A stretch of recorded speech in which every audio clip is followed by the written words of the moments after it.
পুলিশের সংস্কারের বিষয়টা একেবারেই গুরুত্ব পায় না, যেটা সবচেয়ে আগে গুরুত্ব পাওয়ার কথা ছিল। পুলিশের সাথে জনগণের সম্পর্ক থাকবে নাগরিক এবং আইন শৃঙ্খলা বাহিনী, কেউ কারো উপরে না। বাংলাদেশ জাতীয়তাবাদী দল এই মুহূর্তে আগামীর বাংলাদেশ কিভাবে পরিচালিত হবে এটার উপর আমাদের বিভিন্ন গ্রুপগুলো কাজ করছে। অনেকগুলো কাজ শেষও হয়ে গেছে এবং এই কাজগুলো করছি এই জন্য, আল্লাহ যদি আমাদেরকে নির্বাচিত করে সরকার গঠনের সুযোগ দেন, বাংলাদেশের জনগণ যদি সুযোগ দেন, তাহলে আমরা প্রথম দিন থেকে যাতে সিদ্ধান্ত নিতে পারি। সরকার গঠনের পরে বাংলাদেশে যেটা হয়, কয়েক মাস না বছর চলে যায় যে কি কাজ করব, কিভাবে করব। এইবার আমরা সিদ্ধান্ত নিয়েছি, এখন থেকে আমাদের সমস্ত প্রস্তুতি আমরা ইনশাআল্লাহ শেষ করে ফেলেছি, প্রায় শেষের দিকে, যাতে সরকার যদি গঠন করার সুযোগ দেয় আল্লাহ, তাহলে আমরা প্রথম দিন থেকে আমাদের সিদ্ধান্তগুলো একটার পর একটা দিতে থাকব।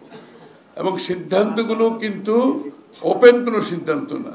এই সিদ্ধান্তগুলো কিভাবে বাস্তবায়ন করব, এর রিসোর্স কোত্থেকে আসবে, সব কাজগুলো কিন্তু আমরা এখন শেষ করে ফেলতেছি। এবং এই জন্য যাতে করে বাংলাদেশের মানুষের কিন্তু আকাঙ্ক্ষা এখন আকাশচুম্বী, এটা তো আপনারা বুঝতে পারছেন। এত বড় একটা পরিবর্তনের পরে যে আকাঙ্ক্ষা, যে প্রত্যাশা মানুষের মনে জেগেছে, এইটা কম সময়ের মধ্যে পূরণ করতে হবে। এই জন্য আমরা কি কি করব, কিভাবে করব, কত দিনের মধ্যে করব সেটাও বলে দিচ্ছি। কত দিনের মধ্যে করব, কোনটা কত দিনের মধ্যে করব সেটাও আমরা বলে দেব, যাতে করে সরকার সুচারুরূপে দক্ষতার সাথে স্বচ্ছতার সাথে পরিচালনা হয়। পুলিশের চিফ পালিয়ে যায়, পুলিশের কমিশনার পালিয়ে যায়, আর কেউ জেলে আছে, আর কেউ ভয় ভীতিতে চাকরিতে জয়েন করতে পারছে না, আর যারা আছে তাদের মধ্যে একটা অস্বস্তি বিরাজ করছে। কেন? একটা দেশের আইন শৃঙ্খলা বাহিনী যদি ওই জায়গায় চলে যায়, আপনি ওই দেশটি কিভাবে পরিচালনা করবেন? ওই দেশটা কিভাবে, আমরা যে রাষ্ট্র, যে নেশন বিল্ডিংয়ের কথা বলছি, আমরা দেশ গড়ার কথা বলছি, একটা আইন শৃঙ্খলাবিহীন দেশে একটা সুষ্ঠু আইন শৃঙ্খলা বাহিনী না থাকলে আপনি কিভাবে দেশ গড়তে পারবেন?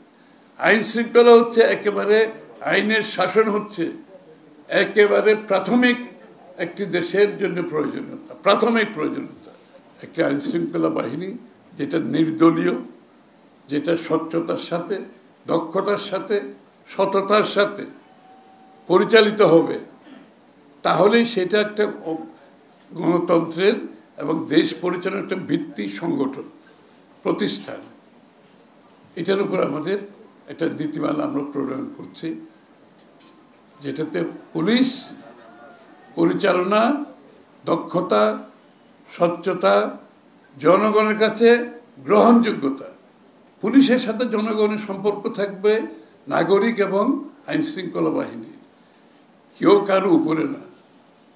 যে পুলিশের মন মানসিকতার মধ্যে নাগরিকের সেবা আমরা যদি আনতে না পারি, পুলিশের কাজ কি? জনগণের সেবা দেওয়া। প্রত্যেকটি সরকারি কর্মকর্তার কাজ কি? জনগণের সেবা দেওয়া এবং জনগণের সুরক্ষা দেওয়া। জনগণের সম্পত্তি, তার জীবনের, তার কাজ করার, সামাজিক, অর্থনৈতিক, রাজনৈতিক, এখানে সুরক্ষা দেবে আইন শৃঙ্খলা বাহিনী। বিচারের দায়িত্ব বিচার বিভাগের। সুতরাং পুলিশের কাজটা আমাদের জন্য গুরুত্বপূর্ণ। এই প্রতিষ্ঠানটিকে আমাদেরকে আবার গড়ে তুলতে হবে, যে জায়গায় গিয়েছে সেখান থেকে গড়ে তুলতে হবে। এই জন্য যে সংস্কারগুলো প্রয়োজন, আমাদেরকে সেই সংস্কারগুলো করতে হবে। অন্তর্বর্তীকালীন সরকারের যে সংস্কার কর্মসূচি, তার মধ্যে খুব একটা গুরুত্ব পায়নি। আমি কথাটা আবার বলছি, পুলিশের সংস্কারের বিষয়টা একেবারেই গুরুত্ব পায়নি, যেটা সবচেয়ে আগে গুরুত্ব পাওয়ার কথা ছিল, যেটা সবচেয়ে বেশি গুরুত্ব পাওয়ার কথা ছিল, সেটা কিন্তু একেবারেই গুরুত্ব পায়নি। এবং এই জন্য আমরা আগামী দিনে পুলিশ সংস্কারের কাজটা অত্যন্ত গুরুত্বের সাথে কম সময়ের মধ্যে আমরা সমাধান করতে চাই।